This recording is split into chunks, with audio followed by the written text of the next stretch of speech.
बिस्मिल्लाहिर्रहमानिर्रहीम। अस्सलाम वालेकुम दोस्तों, उम्मीद है आप खैरियत से होंगे। दोस्तों, कल बजट पेश किया गया जो कि साल 2025 और 26 के लिए है।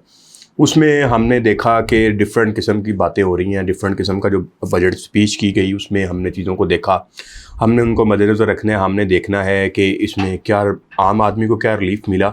उसमें हम 5 चीज़ों को आज डिस्कस करेंगे जो कि मेन पॉइंट्स हैं उसके बजट के, कि आम आदमी की ज़िंदगी पे उसके क्या असरात पड़ते हैं। उसमें सबसे पहले हम देखेंगे कि जो सैलरीड पर्सन है, जो सैलरी के इंक्रीज़ की बात हो रही है, जिसमें 10% सैलरी और 7% जो है वो पेंशन में इजाफा जो है वो तजवीज़ किया गया, उस पर बात हो रही है, चमगोइयाँ हो रही हैं कि कितनी हो रही है। इसके साथ साथ एक और चीज़ जो की गई है, उसमें ये बताया गया है कि जो इनकम टैक्स था जो सैलरीड पर्सन के लिए था उसमें उसको रिबेट दिया गया। जो इनकम टैक्स की जो स्लैब्स थी फ्रंट, उसमें नरमी की गई है। इसमें अगर देखा जाए तो जिसकी 6 लाख से 12 लाख एनुअल इनकम बनती है, सैलरी बनती है, वो पहले 5% उसको जो है वो इनकम टैक्स देना पड़ता था, लेकिन अब उसको 1% जो है वो टैक्स देना पड़ेगा। 12 लाख सैलरी वाला जो है, जिसको पहले 30,000 रुपया देना पड़ता था टैक्स, उसकी कटौती होती थी, अब उसकी 6,000 रुपये टोटल पूरे साल में टैक्स कटेगा। इसके बाद जो 22 लाख वाला है, वो पहले 15% जो है वो उसका टैक्स होता था, अब वो कम होके 11% पे आ गया है। इसी तरह 22 लाख से 32 लाख तक जो सैलरी लेते हैं उनकी सैलरी में से 25% पहले टैक्स की कटौती होती थी, अब वो 2% कम हो गई है, 23% हो गई है। मतलब पहले से जो नरमी की गई है, जो स्लैब्स पहले टैक्स की बनी हुई थी उनमें नरमी की गई है। इसके अलावा एक और चीज़ जो कि इजाफी बोझ है, बहुत सारे हमारे दोस्त ऐसा करते थे, मुलाजमीन, वो क्या करते थे कि अपनी सेविंग जो है वो सेविंग अकाउंट में उसको रखते थे। पहले उनको सेविंग अकाउंट में रखने से 15% जो है उनकी टैक्स की कटौती होती थी, अब उसको बढ़ा के 5% वो बढ़ा दी गई है और वो 20% अब उनकी कटौती हुआ करेगी टैक्स। दूसरी चीज़ जो इसमें ऑयल प्राइसेस के हवाले से है, कार्बन लेवी की जहाँ पे हम बात कर रहे हैं, पेट्रोल, डीजल और फर्नेस ऑयल जो है उसके ऊपर कार्बन लेवी जो है वो चार्ज की जाएगी, जो कि अगले साल बढ़ाकर 2.5 रुपये से 5 रुपये फी लीटर कर दी जाएगी। इसके साथ जो हाइब्रिड कार है उसके ऊपर पहले 18% जो सेल्स टैक्स था वो कम करके अब 8.5% कर दिया गया है।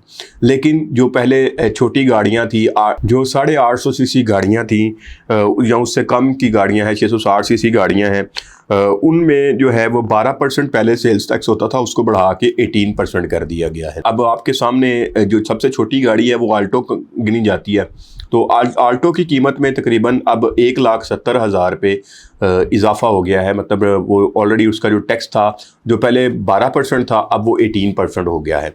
तो छोटी जितनी भी गाड़ियाँ थी वो महंगी हो गई हैं, लेकिन जितनी भी हाइब्रिड गाड़ियाँ थी जो पहले 18% जो टैक्स पे करते थे, अब उनको 8.5% उस पर टैक्स कर दिया गया है, ताकि जो माहौल दोस्त वो कहते हैं कि इसमें जितनी भी जो पेट्रोल डीजल वगैरह कंटिन्यूसली यूज़ करती हैं वो पोल्यूशन पैदा करती हैं। इसलिए हमने क्या किया है कि जो हाइब्रिड गाड़ियां हैं उनकी टैक्स में कमी कर दी है, ताकि लोग इसकी तरफ आएँ, हाइब्रिड गाड़ियों की तरफ, और हाइब्रिड गाड़ियां जो हैं वो परचेज़ करें। इसके अलावा जो तीसरे नंबर पे जो नॉन फाइलर है उसके गिर्द घेरा तंग किया गया है कि अब नॉन फाइलर एक टर्म निकली हुई है, जो कि बहुत सारे हमारे गरीब भाई जो है वो इस बारे में जानते ही नहीं, उनको पता ही नहीं होता कि फाइलर क्या होता है, ये किस चीज़ का नाम है, ये किस बला का नाम है, क्योंकि उनको तो आम तौर पे दाल और घी से ही फुर्सत नहीं मिलती, वो अपना 2 वक्त की रोटी बड़ी मुश्किल से मतलब कि पूरी करते हैं। तो उनके लिए ये बड़ा टफ होता है उनको कि उनको ये समझाना या बताना, या तो गवर्नमेंट को इसके ऊपर कोई प्रॉपर वर्किंग करनी चाहिए जो लोगों को मोटिवेट करे ताकि लोग टैक्स नेट में आएँ, वो खुद को फाइलर करें। तो प्रॉपर अवेयरनेस जो है वो गवर्नमेंट की तरफ से दी जानी चाहिए। लेकिन यहाँ पे उनके गिर्द जो थोड़ा सा घेरा और तंग कर दिया गया है कि अब ना वो गाड़ी खरीद सकते हैं, ना वो प्रॉपर्टी खरीद सकते हैं। नॉन फाइलर कोई भी जो है वो प्रॉपर्टी नहीं खरीद सकता और ना ही उसके नाम पे कोई गाड़ी लग सकती है। और इसके अलावा उसके जो टैक्सेस हैं उनमें भी इजाफा हुआ है, जिस तरह बैंक का विद होल्डिंग टैक्स जो कि पहले इनका 0.6% था, मतलब अगर आप 1 लाख रुपया बैंक से निकलवाता था नॉन फाइलर, उसको 600 रुपया जो है वो उसकी कटौती होती थी। अब उससे 0.6% से 1% हो गया है। अब उसमें इजाफा हो गया है कि अगर अब वो 1 लाख रुपया नॉन फाइलर जो है वो बैंक से निकलवाता है तो उसको विद होल्डिंग टैक्स जो है वो 1000 रुपया उसकी कटौती हो जाएगी। इसके अलावा हुकूमत ने एक और इकदाम किया है। वो चाहते हैं कि तनख्वाहदार या ऐसे लोग जो कि अपना घर अफोर्ड नहीं कर सकते, उनके लिए उन्होंने ऐलान किया है कि उन लोगों को सस्ते कर्जे जो है वो दिए जाएंगे घर बनाने के लिए, ताकि वो अपना घर बना सकें। हवाले से जो प्लॉट्स वगैरह की खरीदारी है या घर वगैरह की खरीदारी है, उसमें विद होल्डिंग टैक्स की जो डिफरेंट स्लैब्स थी उनमें भी कमी की गई है, जिसमें जो 4% पहले था उसको कम करके 2.5% कर दिया गया है। जो 3.5% था वो 2% कर दिया गया, 3% जो था उसको 1.5% कर दिया गया। और प्लाटों की मुंतकली पर जो फेडरल एक्साइज ड्यूटी थी वो जो कि 7% थी, उसको भी बिल्कुल ख़त्म करने की तजवीज़ दी गई है। इसके अलावा जो स्टाम्प पेपर ड्यूटी थी जो कि 4% थी, उसको भी अब 1% कर दिया गया। इसके अलावा जो नेक्स्ट 5वां पॉइंट है वो है सोलर सिस्टम के हवाले से, कि हमने मतलब कि कल से सुन रहे हैं कि सोलर सिस्टम के ऊपर भी 18% जो है वो टैक्स आयद कर दिया गया है। अब आप जानते हैं कि अब लोग सोलर सिस्टम की तरफ आ रहे हैं, लोग ज़्यादा से ज़्यादा कोशिश कर रहे हैं कि हम सोलर सिस्टम पे अपने घर को लेके जाएं, क्योंकि जिस तरह से अगर लोड शेडिंग भी होती है तो उसमें भी यूपीएस की निस्बत लोग चाहते हैं कि सोलर सिस्टम लगवा लें। और जितने ज़्यादा बिल हैं, जिस तरह के बिल की मद में भी एक 200 यूनिट से कम लोग रखना चाहते हैं कि हमारा 200 यूनिट से ज़्यादा हमारी कंजम्पशन बिजली की ना हो। 200 यूनिट से ज़्यादा हो जाएगी तो समझ लें कि आप जो है वो नंगी तार को हाथ लगा लेंगे और फिर आपको अगले 6 माह जो है वो भुगतना पड़ेगा। तो इसलिए ज़्यादा से ज़्यादा लोग क्या चाहते हैं कि वो सोलर पैनल की तरफ आ जाए, सोलर लगवा लें छोटा मोटा, ताकि उनकी कम अज़ कम कंजप्शन जो है वो बिजली की कम हो। तो इस हवाले से जो बजट में जो किया गया है कि उसको 18% जो है वो टैक्स को कर दिया गया।